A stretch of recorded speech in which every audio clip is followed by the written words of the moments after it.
Howdy, y'all. Cowboy Gamer here, and you're listening to the second episode of the Portable Gaming Podcast.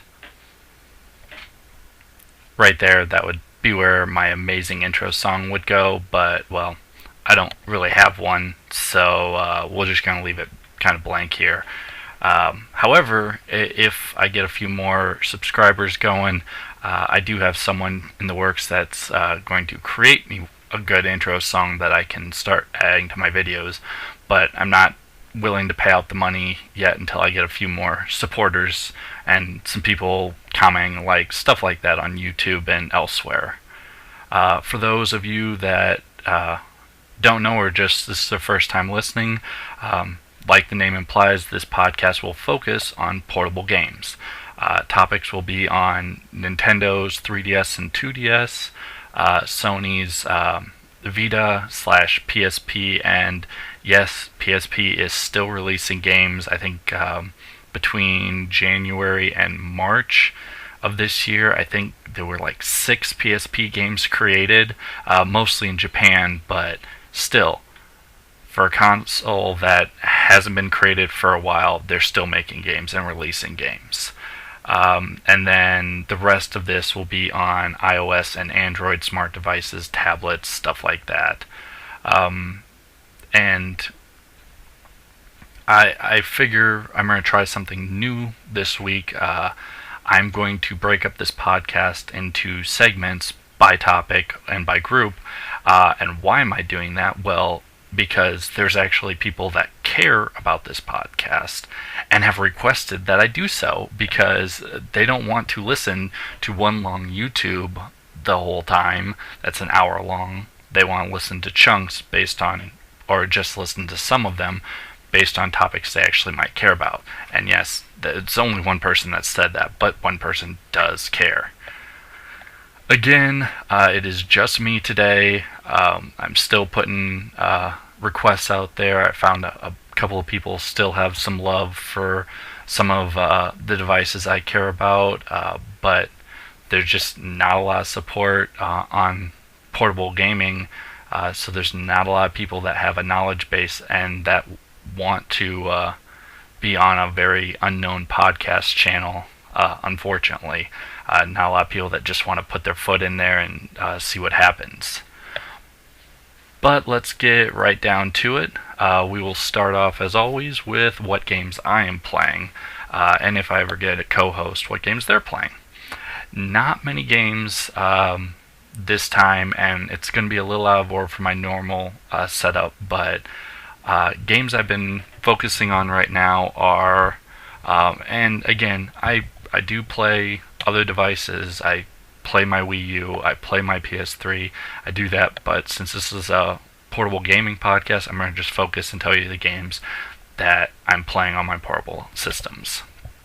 First off, and I know this has been around for a long time, but I was playing Super Mario Bros. 3 on my 3DS, and I beat it finally. And yes, you guys can all call me a noob, yell at me in the comments, whatever you want to do. This game has been out for a long time, and I've always gotten to World 8, I've gotten right close to the end, and I always get hung up on one of the levels where it's just kind of a maze, and there's all those different doors you go through, and that spits you at a different place. I get stuck there every time, and I was stuck there actually for a while, up until last week. I sat down, and I got just riled at work, and the guy just couldn't believe that I hadn't beaten Super Mario Bros. 3, and we were discussing it, and so I just sat down and was like, I'm going to figure this one out, and I'm just going to keep playing until I beat the game. And to be honest, I'm slightly disappointed in the ending. The end boss Bowser, obviously, but the ending's just, it's an ending I've seen before, and wasn't really that thrilled. I kind of got there and I beat it, and I, right before the ending of the game, I kind of expected there'd be phase 2 of the final boss fight, so not super happy there, but again, it's Super Mario Bros. 3, it's a classic. I'm just glad that I finally can say I've beaten it. Again, been playing a lot of Majora's Mask. That game is insane, and I said it before last time, but I don't really know how many people could beat this game and get every mask and every single heart and everything without the strategy guide. I mean, seriously, people have to get a mask, go to every single spot in the map, go to every person at every time during the 3 days, put the mask on, and just wait and see how people interact with a different mask on. I mean, that's got to be one of the only ways. I mean, doing that would turn this game into like 200, 300 hour game easy to figure out all this without the guide. So I'm happy I own the guide, but at the same time, I feel the guide cheapens the experience, so I'm trying as much as possible to minimize my usage of it. Another game I'm still working on, mostly because it's, well, we'll be done with the Nintendo, but on smart devices, I'm still playing Star Wars Commander on my my Android phone. It's a free-to-play game and pay as you go if you want to speed up things, but I'm getting really close. I'm into the last chapter and a half of the game, but the biggest problem is that I have to play against other people.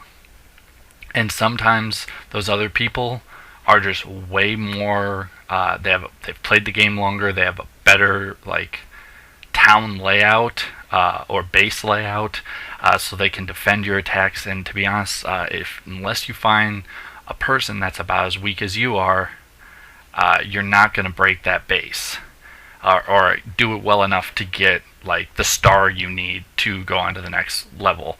So that's kind of where I'm having problems. Also, without paying the money, the game just slowly takes longer and longer to do each single step. One of the upgrades I need takes 4 days to upgrade one of my components to my base, just my HQ. And until that's upgraded, I can't upgrade any of the rest of my buildings. So I'm just sitting here waiting, because I'm not paying money for this. There's no way. I'm not paying money for a free game. I don't care how long it takes. If I have to play this game for another month or so, I will still be playing it to beat it. But in that note, the game's just taking longer and longer. That's almost about it. I'm hoping to have a few more games coming out. I'm debating, and again, for those of you that are hardcore gamers, you're going to think that for how much I love my portable games, you're going to say, why don't you have a PlayStation Plus account or subscription? And I've just never really thought about doing that. They've never been that good. Like, it gives you discounts on games, it gives you some free games every month, but the free games just haven't been that great. To be honest, back near the beginning of the year, the games were a lot better. And now the Vita it's just running off of indie games, and there just really isn't that much nice stuff that Sony can just keep being like, hey, this month you get these games. And I mean, yes, I have a PS3, and I'm hoping to get a PS4 someday, but if I get this subscription, I really want to get a good use out of it, and right now there just isn't that much. However, I'll probably be a little late on this since I'm recording this now, and just a couple hours ago the PlayStation Plus games for June, and this is a couple days before June, were just released. No one's really got that much news up on it, but since I'm going to be editing this recording, you guys will probably get this and be like, they released the June games like 4 days ago. What took you so long? Sorry, video or audio editing does take some time. At least splitting up this will take me a little bit. But hopefully, if I do get the PlayStation Plus subscription for June, I'll have a couple more free games to start playing each month, and this will give you a little more variety and just weirdness. Plus, for those of you that already have the PlayStation Plus subscription and are playing these same games, it'll give us a little more to relate to. And on comes the game that has, in recent weeks, ruined my life. every shred of time that I have had free has been devoted to it.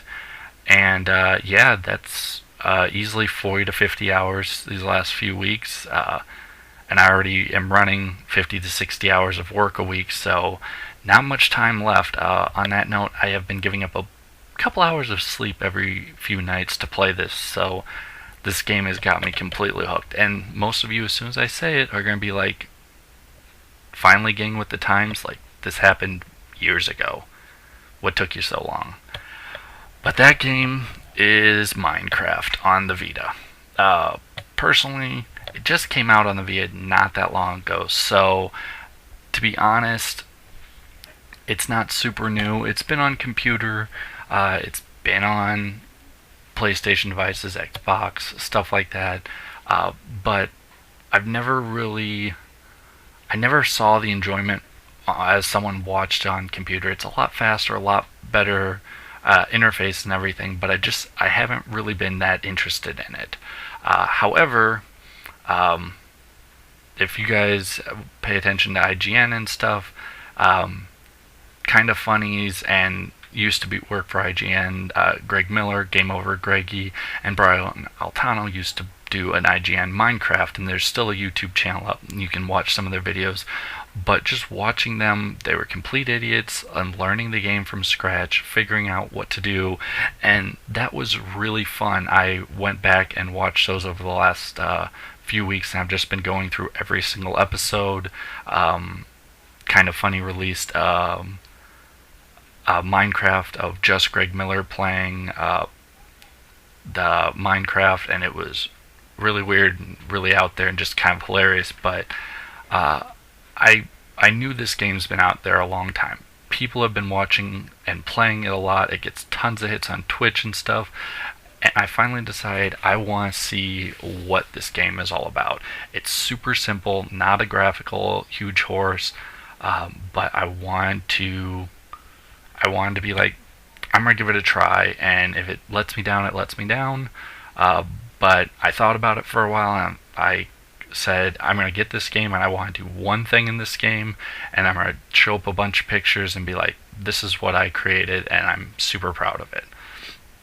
Now, in this video, I'm not going to put anything up yet. I've got a few more topics in this podcast, so hopefully, if you're watching this on YouTube, maybe not this episode, but maybe next episode, I will focus a lot more on just Minecraft, and I will have most of my stuff done, and I will have all the pictures saved, and I will just flood the entire YouTube podcast with all my pictures explaining why I came to this conclusion, to do this, and just kind of like the trophies I've been working on, stuff like that, with Minecraft on the Vita.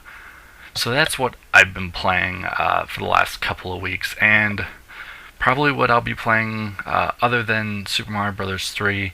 I'll probably be playing these same 3 games for quite a while longer, up until E3 easily, and I'll probably hopefully be putting out the next podcast right after E3, after all the news hits, and there's plenty to talk about. On that note, that goes great into our next topic. Gaming news. Gaming news these past few weeks have been really under par.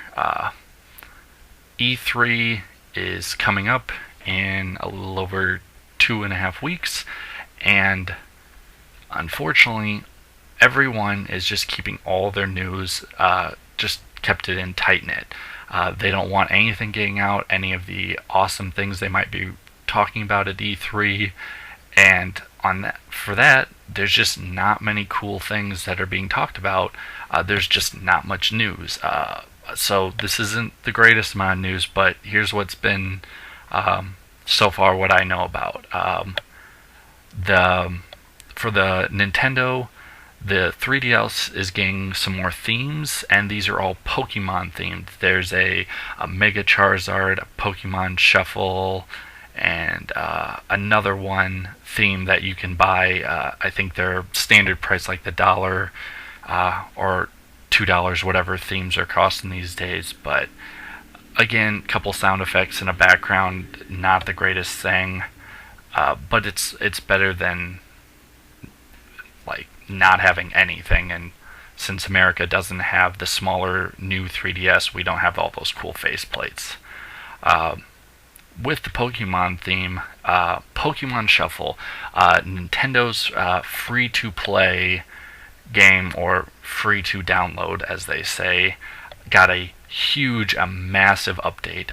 There is so much. I suggest if you want to know more, I'm not going to go into this because there's like 10 or 11 things, but Pokemon Shuffle, go to the website and read through it. There is tons of just massive amounts of updates to this game to make it a better game, a more full game. It's just huge, and I'm kind of surprised at how big this Nintendo's first free game is, considering this wasn't that massive, not that big on many people's radars, but all of a sudden this game just blew up. And to that note, the reason they're doing this update is because it's been downloaded 4 million times. Again, that's not a great attach rate when you look at how many 3DSs are out there, but for a free-to-play game, people are checking up on this, and they're putting some time and effort into this game, so Nintendo is responding in kind. If you're going to download and show some enjoyment in this game, we're going to update it, we're going to add some more to this game and make it a better experience for you.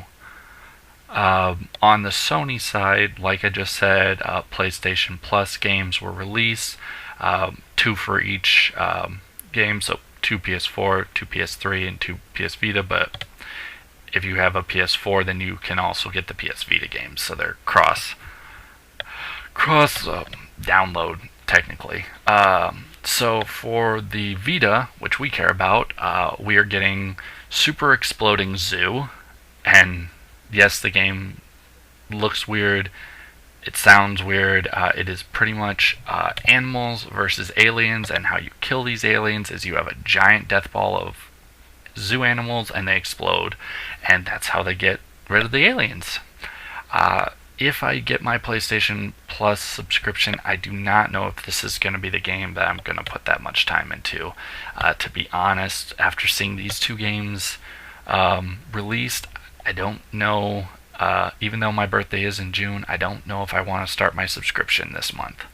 The other game is Futuridium EP Deluxe. It's just a space game. You're a spaceship, you're going straight down through the Vita, and you're going through puzzles and obstacles, and similar kind of to Race the Sun, only Race the Sun is kind of a flat plane. This is very three-dimensional in the term of you're always going straight ahead, but you're moving off to the sides and rotating all these puzzles around to get farther through them. But 2 very similar games in my idea. And as bad as this game looks, it's got a semi-good soundtrack. It's not amazing. It's kind of a techno-y racing music, but of the 2, I'd probably put more time into this game than Super Exploding Zoo. And to be honest, I'll probably completely laugh at myself when next time I do a podcast, I talk only about Super Exploding Zoo. Excuse me. On this news, there's really nothing I can talk about again for smart devices. There is nothing good. I have been checking almost daily to see what new games are coming out on smart devices, and I said last time, I'm going to say it again, smart device, the amount of games, it just looks like a giant trash can of games. Everyone is releasing free-to-play games, cheap games for 99 cents. No one is... They're just mass-producing these games to try and get these hits and throw ads in to get people to come buy more stuff. But there's just nothing unique, nothing amazing and memorable that's coming out on smart devices. People like, people always talk about how Japan isn't doing as much on their portable games. There isn't as many people playing their 3DS or the Vita. They're putting on their smartphone and playing on the way to work, on the train, on the subway, all that stuff. But they must have better games than what we're getting in America, because I go on there and I look for a new game, and unless someone's talking about it, someone's playing it, or I'm seeing someone play it, I'm really don't care. However, still, smart devices still hold appeal. People sit at the table while they're waiting for their food, and two people are out hanging out together, and they're just sitting there playing their games, which is kind of taking away our social aspects, and we're just kind of sitting back and not talking, not communicating, and just playing games. Good for games, not so good for America's well-being. Now, this is the honorable mention for gaming news. And I know it's not specifically, it's not a portable game yet. And I say the yet in hopes that it will become one. But I want to talk about it a little bit. I'm asking questions to people on different sites discussing this game, but I am saying it's an honorable mention because I hope, I pray, I believe that this game would be a perfect portable game. It would be perfect for the Vita, and it may not run on the 3DS.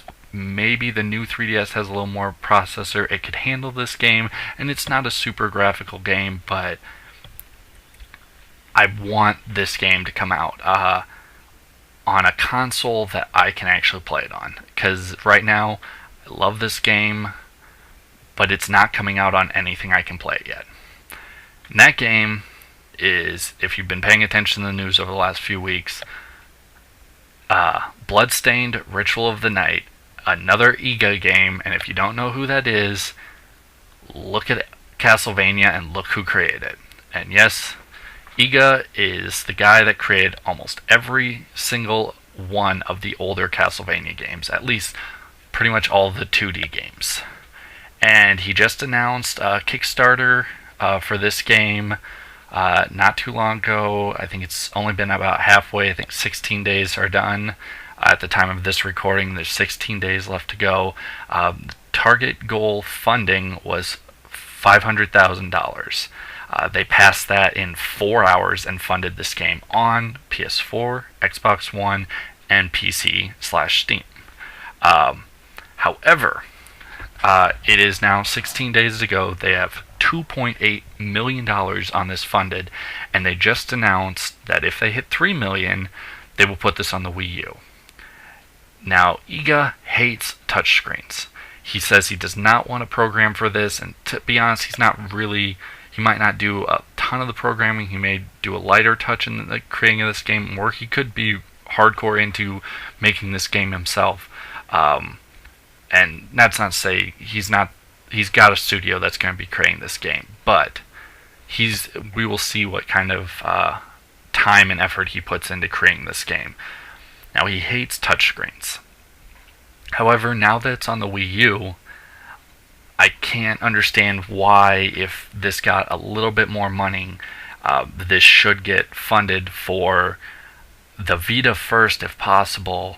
And with the amount of love, you'd think Shuhei Yoshida would see how much people care about this game and Iga and his team and be like, hey, people care about this game, we gotta get it out there on some other devices. I mean, I doubt it's going to come out on the Xbox 360 and the PS3, since once this game runs out of days, it's going to take about 2 years before this game actually comes out. So Xbox 360 and PS3 are pretty much dead at that point. But the Wii U still might be around a little bit, and hopefully, the amount of love and support can get Iga to decide to make a new stretch goal, maybe to 3.25 million, that it comes out on the Vita. Because I'm right now toying with the idea of, if it hits 3 million, of putting in my money and backing this game so I can get a copy on the Wii U. I'd rather have a copy on the Vita or 3DS, but it's not there yet. And to be honest, I'm asking questions. I've messaged Iga, I've messaged Inti, and I don't have connections to these people. They have links and they say, you want to contact us, you want to ask questions, do so. And I'm sending out questions. I'm like, what would it take for this game to get moved to the Vita? I mean, is it really that much for a 2.5D game? How can the Vita not handle this? It's a powerful machine. It's got to be able to run this. Can we get enough support to get this backed on this device? I've messaged Kind of Funny about this, because if you watch their Twitch channel, their live shows, you've seen what power they have. They say, hey, we really like this game, we got the guy right here, he'd love to put it on the Vita, will you, they send out a tweet including like Shuhei in it or Sony or whatnot, and all of a sudden it gets retweeted 3,000, 6,000 times, and then someone contacts them and they're like, hey, we'd be glad to talk to this person and talk about maybe getting this game on this device. So I'm putting out questions, and I know it's a busy time, E3's coming up, but I gotta hope that this game somebody looks at the demand and sees that even though there aren't many Vitas out there, maybe there's a way that this game can come out on a portable handheld, because I really don't just want to play this on my Wii U. But that's why it's just an honorable mention. The funding's there, but it's not. If this game doesn't get put on one of these portable gaming handheld devices, I'm really not going to be talking about it too much, and that saddens me, because I am super excited for this game, and I want it to come out on a portable device so I can talk about it more. Speaking of games coming out, again, I wish I could say there's more to talk about, but really, there isn't. Everyone is keeping quiet about games coming out because E3 is coming out and they don't want to spoil anything. For Nintendo, it's almost all Wii U focused. The only game that, there's a couple of Japanese games that are probably going to get brought to the West, but the only game coming out pretty much that Nintendo has really said anything on their websites about for the 3DS is this Animal Crossing Happy Home Designer, and then there's just a bunch of indie games. And for Sony, same thing. There's just a bunch of indie games. Sony is not going to put AAA games on their device anymore. They're not really supporting it. To them, the Vita is dying, it doesn't have the sales, and they're not helping in any way, shape, or form by just releasing indie games. But that's all the news we have for games coming out almost through the rest of the year, is just what's coming out on these devices. Indie games.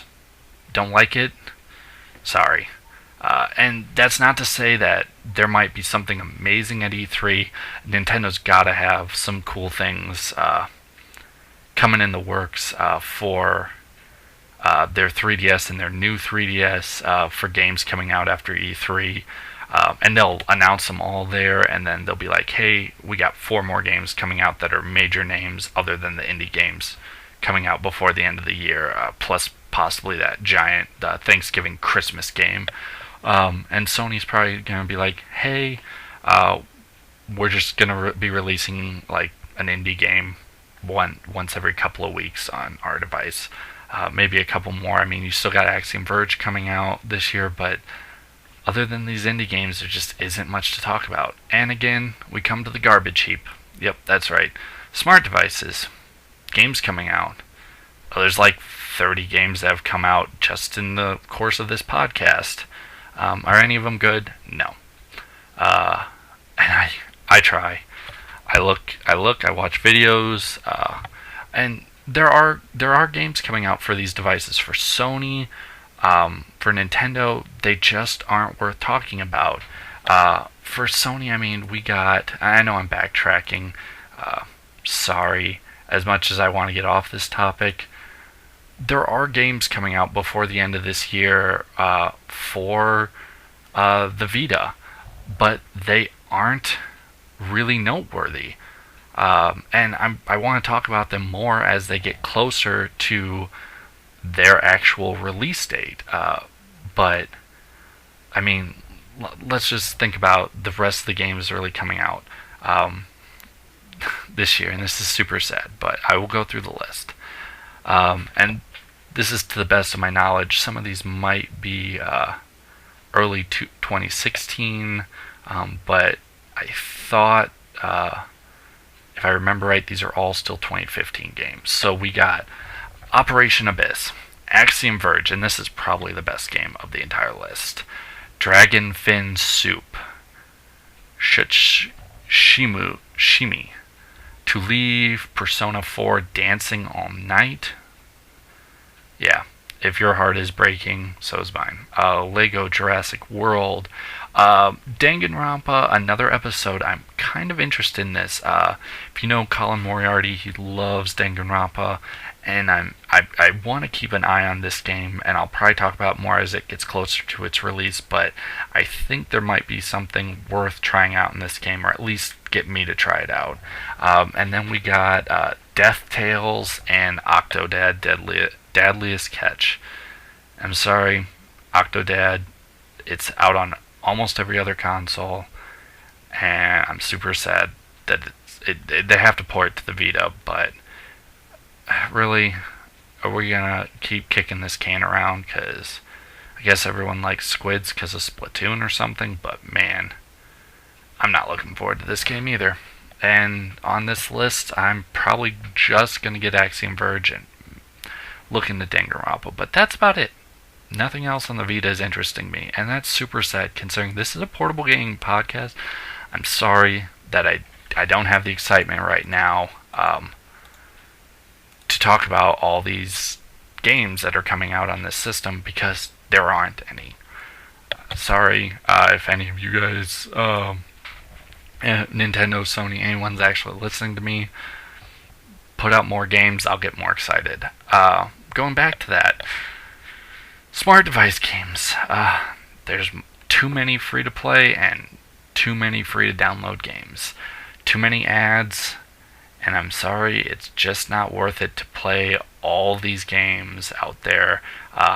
And if any of you have recommendations, please send me messages. I would love to find like one or two good games that might be coming out, or good games I can play, because I mean, I've played some tower defense games, and I've played a bunch of those random smart device games, and I always have my phone. It's super convenient for me to play a game, but whenever I have the choice between playing a game on my phone or pulling out my 3DS or Vita, I always go back to the Vita and the 3DS.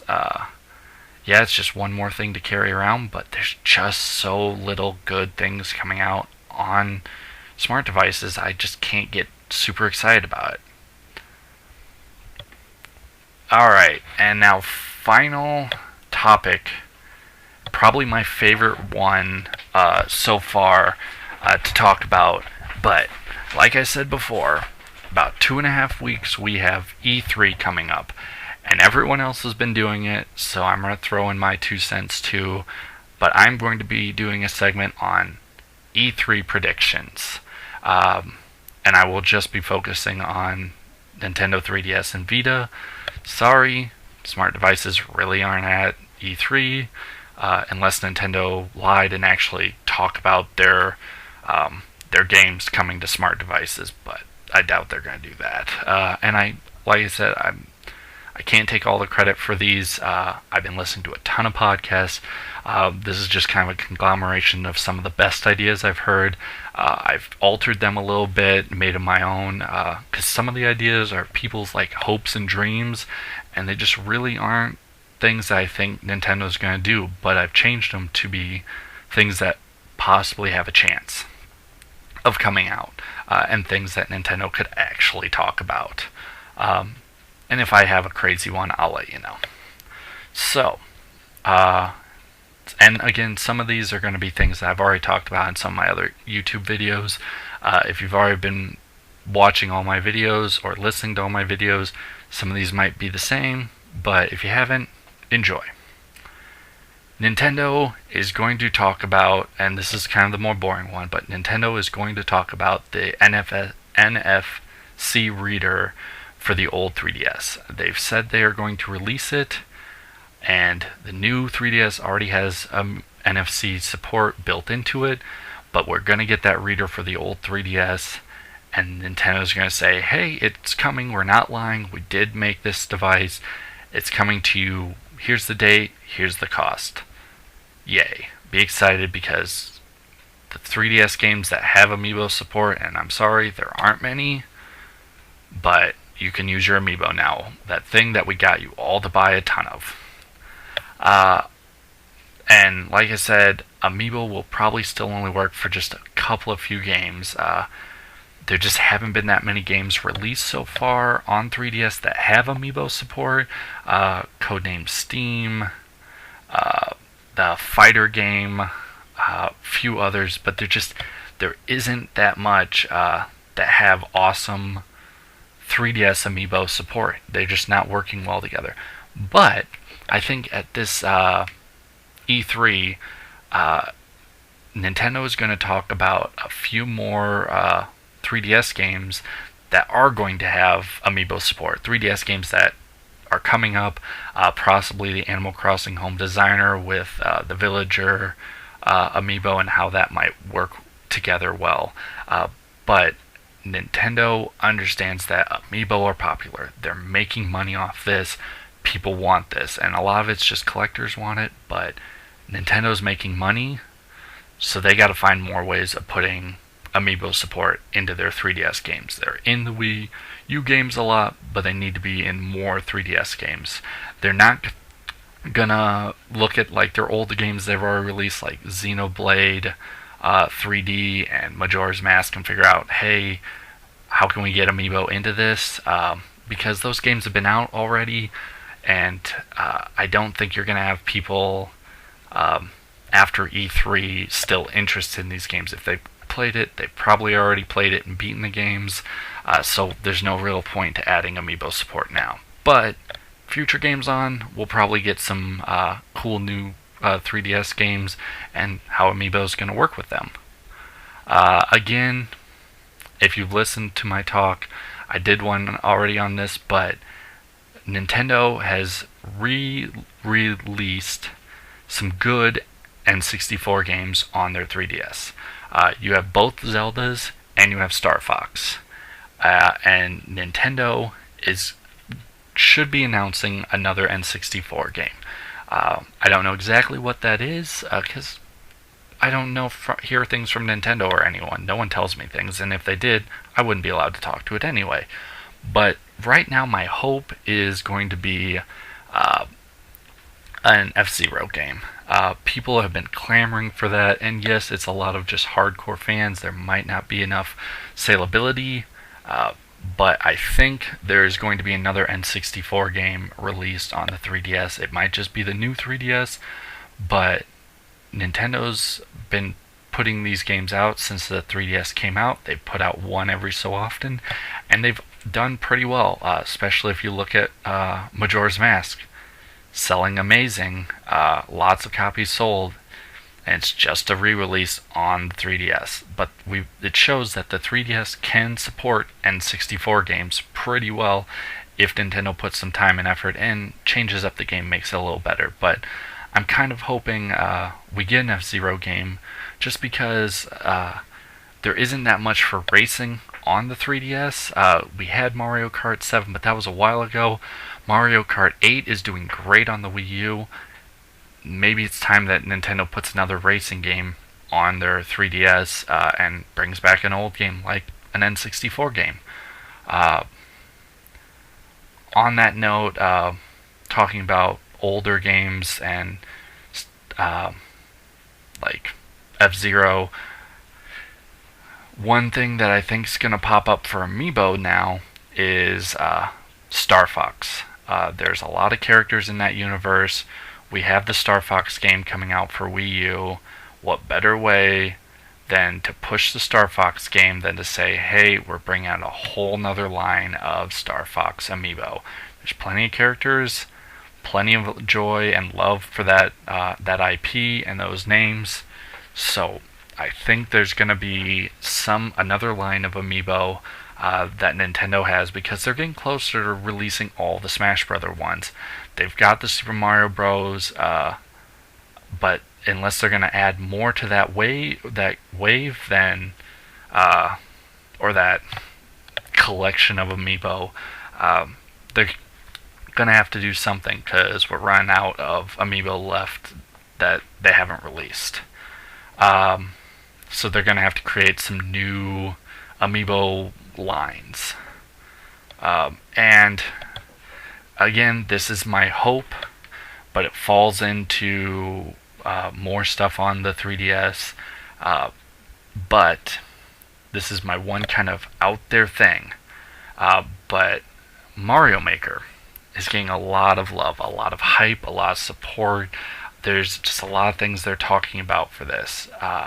And on that note, I hope, and I want this to come true. It's not completely out of the realm of possibilities, but I think that to give more love to the new 3DS and to get more people to be interested in the new 3DS, Nintendo is going to announce Mario Maker on the 3DS.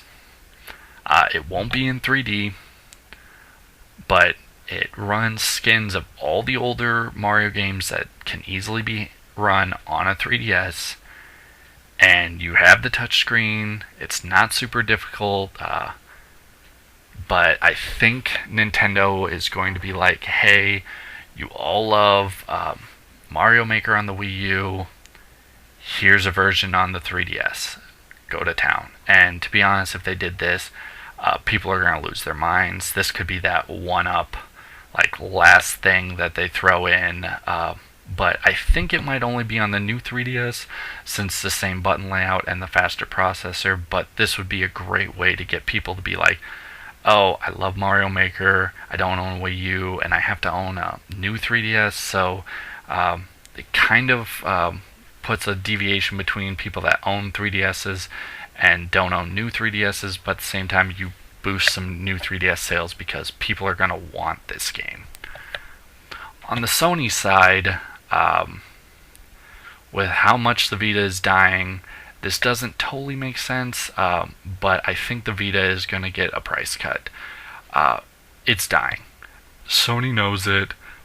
They might just consider it already dead, and so they don't care about doing a price cut at all, because what's the matter? If we drop the price, what are we going to sell, an extra 25 units? Nobody cares. If they're going to buy it, they're going to buy it at full price, rather than if we discount it. But it might be just that last-ditch effort to try, and Sony knows that, hey, we're not releasing those AAA games, we're just releasing those indies. So the Vita, as powerful it is, expensive it is, we're just going to discount it to try and get some more sales out of it. And we understand it's not the best machine since we're only putting indies, but here's what we're doing to make your lives a little better. And to be honest, I wish I could say more about Sony, but they're probably not going to devote much time at E3 to talking about games coming out, and it's probably just going to be a B-roll of a bunch of indie games strung together for 10 minutes, 15 minutes, and just be like, here's a bunch of indie games that we're going to release. And I already read you off the list of what's coming out the rest of this year that at least is on the PlayStation website, and there's not much. So if they devote like 45 seconds each, 10-minute clip, their E3 has been covered all the Vita games that are going to happen. Wow. Makes me super excited that I'm a portable gamer, handheld device gamer, and don't get me wrong, I'm going to put tons of hours into my portable games, but they aren't getting the love anymore, and people at these companies are just like, maybe the smart device market is the way to go, and we should get out of this. But man, I love my Vita. I love my new 3DS, and I want to put time and effort into these games. I love these companies. I want to support them, but you got to give me something. You gotta give me some sort of excitement or do something to make these things worthwhile. But I hope you enjoyed all these segments. It's a little shorter. Again, the one person that said anything about my podcast was, really? You record over an hour worth of stuff? Did anyone even listen to the whole thing? And no one did. But that's it for me. I hope you enjoyed this shorter podcast, shorter show, and I'll split all these up into different segments, so hopefully it's a little easier for you to digest on YouTube. But I hope you enjoy them. Again, leave comments, like, dislike. Let me know what you think about what I'm doing. If you want to be a guest on this podcast, let me know. I'd be glad to talk to you about getting more people on this. There's a lot of you that have something to say about these games, these news for these systems, or even just a rant on Sony's letting the Vita die. I don't care. Let me know. I'll talk to you. Again, I'm not on iTunes. I'm looking into it. For now, I'm just going to stick to YouTube. And if I start to get some more views, some more likes, maybe I'll look at moving it over to iTunes. But until then, I'm Cowboy Gamer, and I'm keeping you off the fence, letting you know about these games. Night.